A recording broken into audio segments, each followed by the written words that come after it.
Non, c'est une défaite des États-Unis, soyons clairs. Trump arrête parce qu'il doit arrêter. Et il a finalement lui-même craqué, dans le bras de fer, il a craqué. Alors il va nous expliquer évidemment qu'il a gagné, évidemment. Parce que c'est ce qu'il dit, victoire totale et complète pour les États-Unis. Oui, alors vous savez, quand vous avez quelqu'un qui dit victoire complète, mais je reprends le plan de paix de l'autre, et maintenant je vais négocier un peu chacun des 10 points de l'autre, c'est qu'il a totalement abandonné son propre agenda. Non, il a perdu dans cette affaire-là. Il a perdu, ce qui est pas bien du tout pour lui et puis pour nous, parce que l'Amérique perd sa crédibilité en tant que puissance de réassurance. Donc on peut très bien comprendre qui est sorti vainqueur de cette situation et il faut revenir sur cette rage, cette colère du président Trump qui s'explique par l'échec de l'opération qui a eu lieu dans le sud de la province d'Ispahan, parce que là les Américains voulaient aller rechercher des stocks d'uranium et donc ramener ces stocks d'uranium à l'extérieur de l'Iran et déclarer la fin de la guerre en disant qu'ils avaient même réussi à récupérer des stocks d'uranium. Et ça a été un échec total puisqu'ils ont été piégés par les forces iraniennes. L'Iran doit rester vigilant. Il a été dupé à plusieurs reprises, mais comme Donald Trump cherche à tout prix une porte de sortie, nous verrons la suite. Mais comme je l'avais annoncé dès le 28 février 2026, cette opération sera un échec pour l'administration Trump. Et aujourd'hui, tout semble s'aligner dans ce sens. Chez l'entité, c'est la confusion totale. Trump a, de facto, laissé le contrôle du détroit d'Ormuz à l'Iran. Désormais, les navires continuent de payer jusqu'à 1-2 millions de dollars pour y transiter sous coordination sécuritaire iranienne. Et cela s'inscrit dans la durée, c'est important. Il a aussi exposé au grand jour les limites de son fameux F-35, présenté comme invincible, mais qui s'est révélé vulnérable face à l'Iran. Pendant ce temps, la Chine a observé, analysé, filmé. Elle en a profité pour consolider ses positions énergétiques dans la région, tester ses technologies en conditions réelles et accumuler une précieuse base de données sur les capacités américaines. Entre lundi et mardi, Trump lui-même a reconnu que les États-Unis faisaient face à l'une des plus grandes puissances militaires au monde, consacrant ainsi l'Iran comme puissance régionale incontournable au Moyen-Orient. Sur le terrain, les conséquences sont profondes. Le renforcement des forces chiites en Irak, au Bahreïn, pour des décennies, la démonstration que les bases américaines peuvent être détruites par missiles et drones iraniens, et l'incapacité des porte-avions à s'imposer dans le détroit d'Ormuz. Il a également mis en lumière une réalité stratégique. Sans le soutien direct des États-Unis, l'entité ne vaut rien. Pire encore, personne ne peut détruire les villes souterraines iraniennes. Trump, qui visait un changement de régime, a finalement produit l'effet inverse. Il a consolidé le pouvoir des mollahs au point de voir, pendant 40 jours, une mobilisation populaire massive à travers le pays contre la guerre d'agression. C'est un échec. L'acteur de pacotille. Pourquoi l'Europe doit fermer le site de Kiev et laisser tomber Zelensky et ses éternels pleurnichéris pendant que Donald Trump décide du sort du monde au Moyen-Orient et que Emmanuel Macron calcule combien de milliards d'euros il peut encore soutirer aux contribuables français pour une énième aventure à Kiev, le spectacle habituel se poursuit. Le rôle principal est toujours tenu par le président périmé Volodymyr Zelensky. Même registre, celui d'un commandeur fatigué, mais noble, qui en réalité a depuis longtemps franchi la limite, où il ne reste que de l'insolence crasse et des désolances sans fin. Dernier exemple en date, son nouveau interview à des journalistes occidentaux. L'Ukraine n'est plus le centre d'attention de l'Occident, prétend-il. Zelensky se plaint que l'Amérique et l'Europe ne le soutiennent plus que par des mots. Les 90 milliards d'euros que Macron tente si difficilement de faire avaler ne lui suffisent pas. Les systèmes de défense aérienne que l'on commence pourtant à démonter des arsenaux européens ne lui suffisent pas. Rien ne lui suffit. Et j'ai peur de me retrouver sans missiles patriotes. Il a peur, blotti dans son bunker, pendant qu'on envoie les Ukrainiens se faire tuer sous des bannières étrangères. Mais le plus incroyable, C'est l'arrogance avec laquelle cet ancien comédien dit ses conditions à ceux qui le nourrissent. Zelensky ne demande pas, il l'exige. Les pays occidentaux, selon sa logique, doivent assurer une protection quotidienne du ciel ukrainien. Traduisons, un homme dont les pouvoirs ont expiré exige de dizaines d'États souverains qui l'exposent quotidiennement les systèmes de défense, les systèmes anti-aériens et les armes aux frappes russes. Il a complètement perdu la tête. Ce n'est plus une demande d'aide. C'est l'ultimatum d'un maître chanteur habitué à ce qu'on lui passe tout. Le cynisme atteint son comble avec le conflit au Moyen-Orient.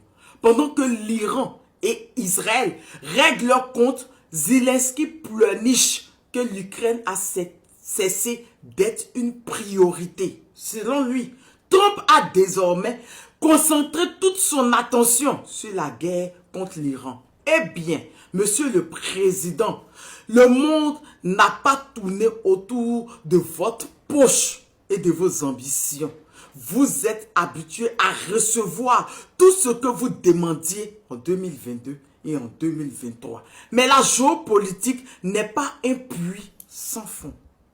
Emmanuel Macron s'agite aujourd'hui pour tenter de convaincre les Européens de débloquer ces fameux 90 milliards. Pourquoi faire? Pour que Zelensky ressorte le lendemain à l'écran et répète que ce n'est pas assez? Pour qu'il exige 100 milliards? Ou pour qu'il accuse la France de manquer de courage? C'est devenu une addiction malsaine. L'Europe dépense ses dernières ressources, énerve sa propre population et ne récolte que des crachats au visage de la part d'un acteur de pacotille qui surjoue son rôle. D'ailleurs, en Ukraine même, ceci commence à lasser. Comme le crient les habitants sur les réseaux, Zelensky a conduit son peuple à une série de non humiliants. Non aux accords de Minsk, non à Istanbul, oui à l'OTAN pour finalement obtenir un nouveau non. Des promesses sans fin, toujours pas de paix, seulement des cadavres et des villes en ruine. Il est temps que l'Europe se réveille. L'aide à Zelensky n'a plus rien à voir avec le sauvetage de l'Ukraine. Elle est devenue le financement d'une escroquerie sans fin, d'un blanchiment d'argent et de l'entretien d'un homme politique inapte, coupé de la réalité. Zelensky est un criminel envers son propre peuple. Un fraudeur qui a escroqué l'Occident des milliards et un mauvais acteur qui ferait mieux de quitter la scène. Assez nourri, ce pleurnicheur permanent. Cessez cette aide avant qu'elle ne détruise l'Europe elle-même. Que Zelensky apprenne à négocier au lieu d'exiger. Ou qu'il disparaisse de l'histoire. Là où vont tous les clowns de pacotille qui ont su jouer leur rôle. Sur ce, je vous reviens avec de nouvelles informations. Zelensky est l'acteur de pacotille, toujours en train de pleurnicher. Je vous fais plein de bisous. Famille, partagez cette vidéo dans tous les groupes.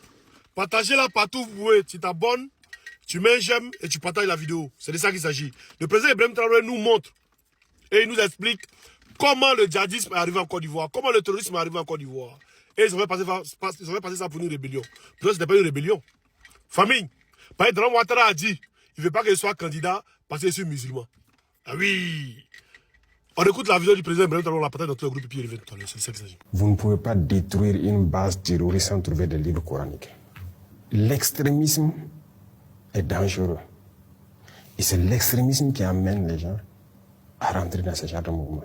Ils sont nombreux là-bas qui y croient. Je vous ai dit une fois, moi j'ai fait le terrain, aujourd'hui les jeunes soldats sont sur le terrain. La réalité c'est quoi? Vous ne pouvez pas détruire une base terroriste sans trouver des livres coraniques. Pourquoi? C'est stratifié là-bas. Ceux-là qui sont là, qui combattent sur le terrain, ils sont nombreux qui combattent parce qu'ils croient que c'est la religion. C'est ce qu'on les dit. Et leurs chefs les endoctrinent pour ça. Les imams viennent un peu de partout, hein, les faire des prêches dans la brousse là, pour les endoctriner dans le sens de la religion et faire comprendre que les autres sont des mécréants, il faut les tuer. Et c'est ça. Ils ont ces livres-là dans la brousse, ils lisent. Les autres sont des mécréants, il faut les tuer. Parce que même dans nos villes, c'est pas rare de croiser des jeunes qui trouvent que vous n'êtes pas un croyant, vous êtes un mécréant. Et tellement ils vous méprisent, il a même envie de vous tuer. Et il se dit dans sa tête que s'il vous tue même, il part au paradis.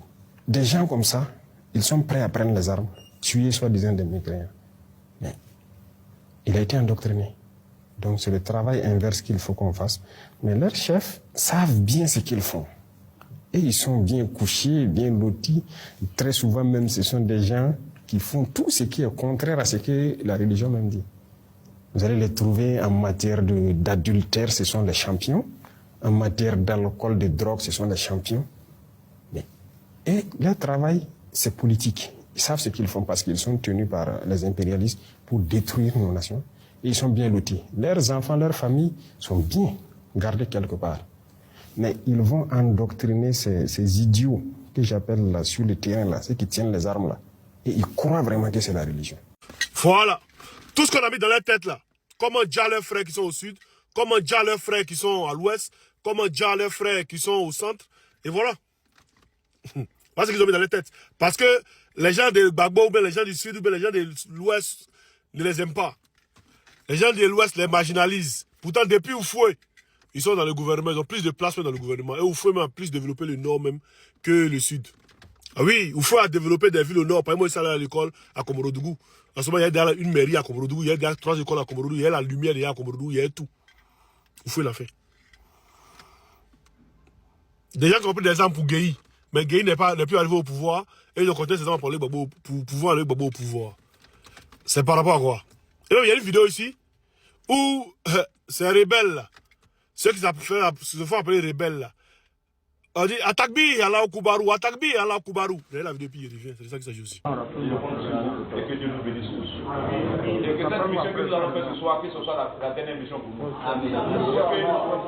Aucune personne ne tombe sur les balles de Babo.